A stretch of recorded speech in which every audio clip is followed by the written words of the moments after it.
சங்கீதம் 2. ஜாதிகள் கொந்தளித்து ஜனங்கள் விருதா காரியத்தை சிந்திப்பானேன்.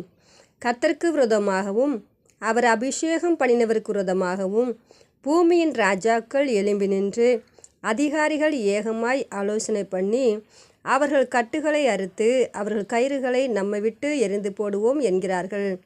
பரலோகத்தில் வீற்றிருக்கிறவர் நகைப்பார், ஆண்டவர் அவர்களை இகழுவார். அப்பொழுது அவர் தமது கோபத்திலே அவர்களோடு பேசி தமது உக்கிரத்திலே அவர்களை கலங்க பண்ணுவார். நான் என்னுடைய பரிசுத்த பர்வதமாகிய சீயோன் மீதில் என்னுடைய ராஜாவை அபிஷேகம் பண்ணி வைத்தேன் என்றார். தீர்மானத்தின் விவரம் சொல்லுவேன். கர்த்தர் என்னை நோக்கி, நீர் என்னுடைய குமாரன், இன்று நான் உம்மை ஜனிப்பித்தேன், என்னை கேளும். அப்பொழுது ஜாதிகளை உமக்கு சுதந்திரமாகவும் பூமியின் எல்லைகளை உமக்கு சொந்தமாகவும் கொடுப்பேன். இருப்பு கோலால் அவர்களை நொறுக்கி குயக்களத்தை போல் அவர்களை உடைத்து போடுவீர் என்று சொன்னார்.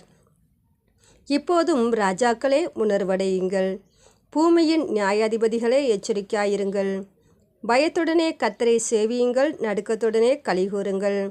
குமாரன் கோபம் கொள்ளாமலும் நீங்கள் வழியிலே அழியாமலும் இருக்கும்படிக்கு அவரை முத்தம் செய்யுங்கள். கொஞ்ச காலத்திலே அவருடைய கோபம் பற்றி எறியும். அவரை அண்டிக்கொள்கிற யாவரும் பாக்கியவான்கள். ஆமென். ஸ்தோத்திரம். கர்த்தருக்கு மகிமை உண்டாகட்டும். 2வது சங்கீதம் 9 பார்க்கிறோம், 10 பார்க்கிறோம். இப்போதும் ராஜாக்களே உணர்வடையுங்கள், பூமியின் நியாயாதிபதிகளே எச்சரிக்கையாருங்கள். ஸ்தோத்திரம். கர்த்தருக்கு மகிமை உண்டாகட்டும். ஒரு மனுஷன் ராஜாவாக இருந்தாலும் பூமியின் நியாயாதிபதியாக இருந்தாலும் கர்த்தருக்கு முன்பதாக அவன் எச்சரிக்கையாக இருக்க வேண்டும். பயத்துடனே அவன் கர்த்தரை சேவிக்கணும். தேவன் கொடுத்த அதிகாரத்தை பயத்துடனே அவர்கள் பார்த்திங்கன்னா பயன்படுத்தி கொள்ளணும்.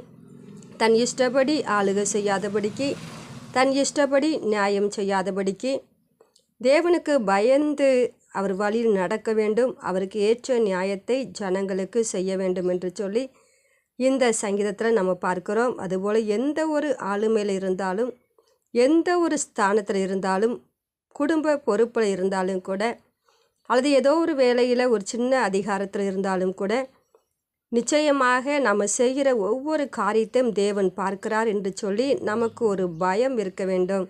அவர் நிச்சயமாக நான் செய்கிற செய்கைக்கு தகுந்த தண்டனை எனக்கு கொடுப்பார் என்று சொல்லி நமக்குள்ளாக ஒரு பயம் இருக்க வேண்டும் என்று சொல்லி கர்த்தருடைய வசனம் நம்மை எச்சரிக்கிறது. ஆகவே பயத்துடனே கர்த்தரை சேவிப்போம், நடுக்கத்துடனே கலியுறுவோம். எந்த ஒரு சந்தோஷமானாலும் நான் சந்தோஷப்படுவது நல்ல காரியமா என்று சொல்லி, நான் சரியான முறையில் இந்த சந்தோஷத்தை அனுபவிக்கிறேனா என்று சொல்லி நாமே ஆராய்ந்து பார்த்து நம்மை சரி செய்து கொள்வோம். இயேசு கிறிஸ்து வெகு சீக்கிரமாய் வரப்போகிறார். ஆகவே பூமியில் ராஜாவாக இருந்தாலும் நியாயாதிபதியாக இருந்தாலும் எல்லாரும் கர்த்தருக்கு பயந்துபட வேண்டிய ஒரு கட்டாயத்துக்குள்ளாக இருக்கிறோம் என்பதை நாம் அறிந்து கொள்ள வேண்டும். நாம் எவ்வளவு உயர்ந்தவர்களானாலும் தேவனுக்கு முன்பதாக ஒன்றுமே இல்லை என்பதை அறிந்து கொள்வோம். கர்த்தருடைய நாமத்தை மகிமைப்படுத்துவோம். ஆமென். ஸ்தோத்திரம்.